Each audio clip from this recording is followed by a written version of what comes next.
Takwa itu diksinya serta derivasinya di dalam Al-Quran setidaknya disebutkan sebanyak 115 kali. Dan cabangnya begitu beragam.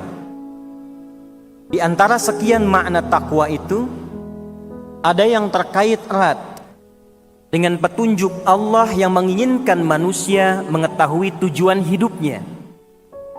Apa sesungguhnya yang dijalani manusia di muka bumi ini? Kemana dia akan kembali?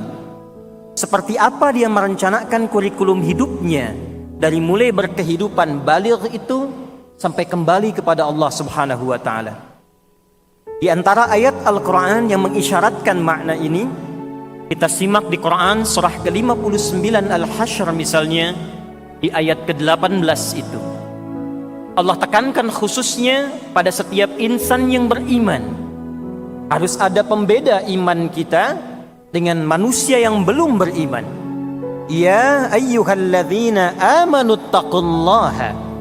Hai semua yang beriman, kata Allah tanpa kecuali. Bahkan panggilannya menggunakan huruf nida, ya, disebutkan 361 kali dalam Al-Quran. Nidaul qarib, nidaul mutawassit, nidaul ba'id. Ada 14 makna, 14 kata huruf nida dalam gramatikal bahasa Arab.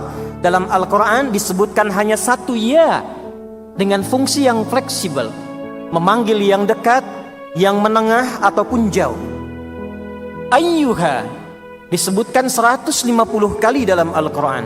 Ayyunnya munada untuk bermakna taukid yang menegaskan, haknya tanbih yang mengingatkan. Alladzina disebutkan 1080 kali dalam Al-Quran, memanggil semua kalangan tanpa kecuali. Besarkah, kecilkah, tuakah, mudakah, laki-laki, perempuan, dengan semua tanpa batas sekat strata sosial dalam berkehidupan.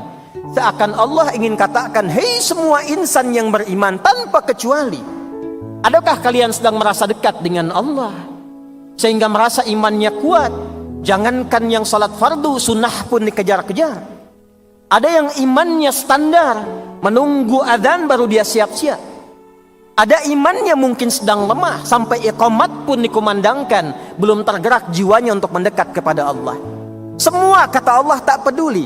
Lelakikah, perempuankah, tua, muda, besar, kecilkah. Ayyuhalladzina amanu. Aku tekankan, aku ingatkan, ittaqullaha. Tingkatkan takwamu kepada Allah. Kita bertanya bagaimana caranya Allah? Perhatikan dimensi yang disampaikan di ayat ini. Kata Allah, wal tanzur nafsum ma qaddamat lighad. Di antara cara meningkatkan takwa itu, ternyata kata Allah, lihat dirimu, persiapkan jalan hidupmu, lihat kurikulum dan tujuan hidupmu, persiapkan sampai engkau kembali kepada Allah Subhanahu wa taala. Di antara bagian takwa itu, hendaklah setiap diri, kata Allah, apalagi insan beriman, melihat dirinya, menata tujuan hidupnya, buat kurikulum hidup yang jelas sampai engkau kembali kepada Allah Subhanahu wa taala. Wal tanzur nafsum ma qaddamat lighad. Hadirin, kita kembali bertanya kepada Allah. Ya Allah, bimbing kami. Bagaimana cara memetakan hidup kami supaya benar sampai kembali kepadamu? Tunjukkan kepada kami seperti apa kurikulum hidup yang benar kami titi sampai pulang menghadapmu. Sehingga sampai malam ini kita bisa merenungkan. Jangan-jangan sampai detik ini, di Ramadan kesekian dalam episode kehidupan kita, jangan-jangan tujuan hidup kita belum senafas dengan apa yang Allah inginkan. Belum terang seperti apa yang Quran bimbingkan. Maka kita bertanya, ya Allah, tunjukkan kepada kami seperti apa tujuan hidup yang benar itu. Maka setidaknya hadirin, ada dua hal pokok dalam Al-Quran yang sangat ditekankan kepada setiap manusia, terlebih insan beriman, agar betul-betul menjaga dua pokok ini, karena inilah akar dari semua tujuan berkehidupan kita. Tidak diciptakan manusia kecuali untuk mewujudkan dua tujuan pokok ini. Secara cepat dengan keterbatasan waktu kita, Pertama Quran surah ke-51 Adz-Dzariyat di ayat yang ke-56. Allah berfirman, A'udzu billahi minasyaitonir rajim. Bismillahirrahmanirrahim. Wa ma khalaqtul jinna wal insa illa liya'budun. Wa ma khalaqtul jinna wal insa, dan tidaklah, kata Allah, aku ciptakan jin dan manusia itu illa liya'budun, kecuali untuk menjadikan semua aktivitasnya, kegiatan hidupnya sebagai ibadah, sebagai penghambaan kepadaku.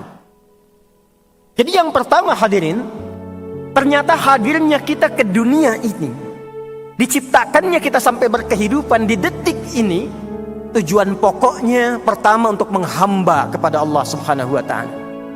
Kita ini hamba. Jadi ternyata ayat ini bukan sekedar memberikan isyarat tujuan berkehidupan kita di dunia ini, tapi juga menunjuk identitas kita di hadapan Allah sebagai hamba. Dan karena inilah kita tercipta. Ada persoalan besar ketika makhluk bernama Azazil dari kalangan jin yang sangat dihormati di alam langit, bahkan sampai malaikat pun menghormatinya. Ibadahnya luar biasa, zikirnya tinggi. Tapi ketika dia bergeser dari fitrah kehidupannya, misi hidupnya untuk menghamba kepada Allah, maka berubah namanya dari hamba yang taat, jin yang taat, Azazil yang terhormat di alam langit, berubah menjadi iblis. Quran surah ke-18 Al-Kahf di ayat ke-50. Wa idh qulna lil malaikati isjudu li adama fasajadu illa iblis. Siapa iblis itu? Kana minal jinni fa fasaqa an amri rabbi. Iblis itu termasuk kalangan jin yang berbuat fasik. Lawan dari fasik itu taat. Jadi jin ini asalnya taat, asalnya banyak zikir, asalnya ibadah. Hanya ketika keluar dari identitas kehambaannya kepada Allah, maka keluarlah dia dari rahmat Allah Subhanahu wa ta'ala. Quran surah ke-7 Al-A'raf di ayat yang ke-12.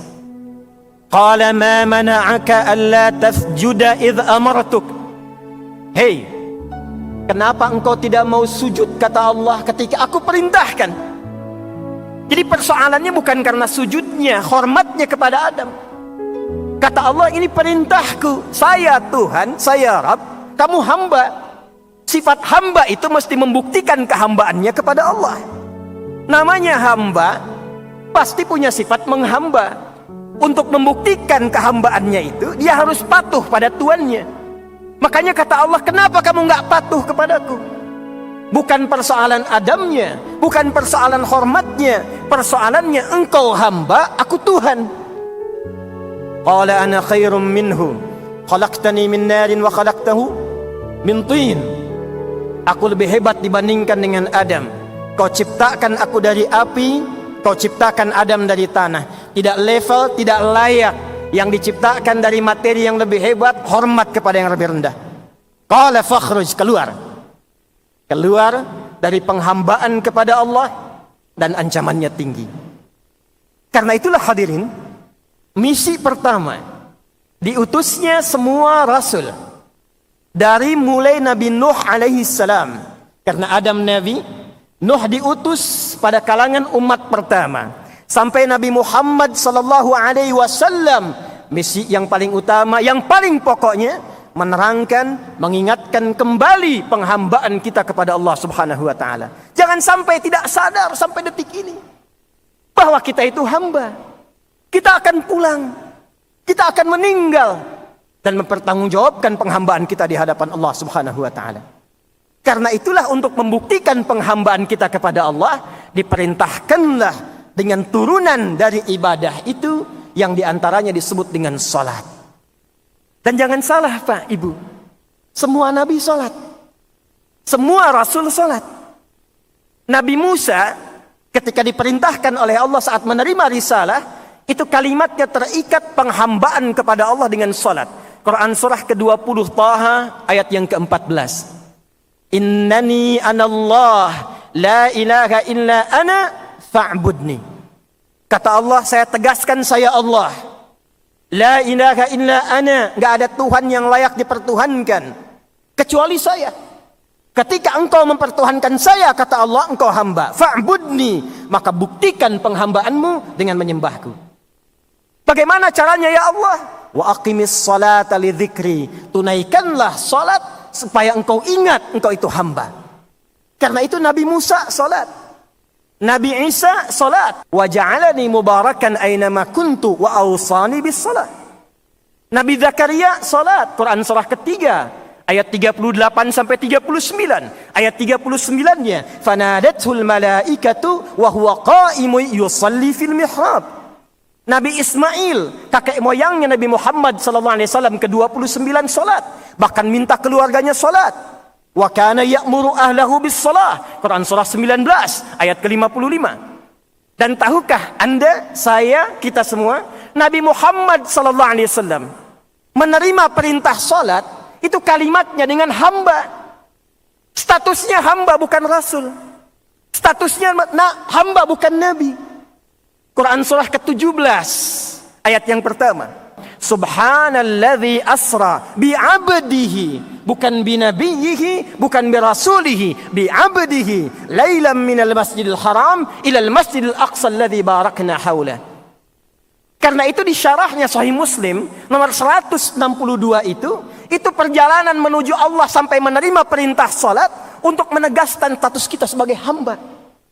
Karena itulah dalam salat kita menegaskan diri kita hamba. 17 kali kita bacakan, iyyaka na'budu wa iyyaka nasta'in.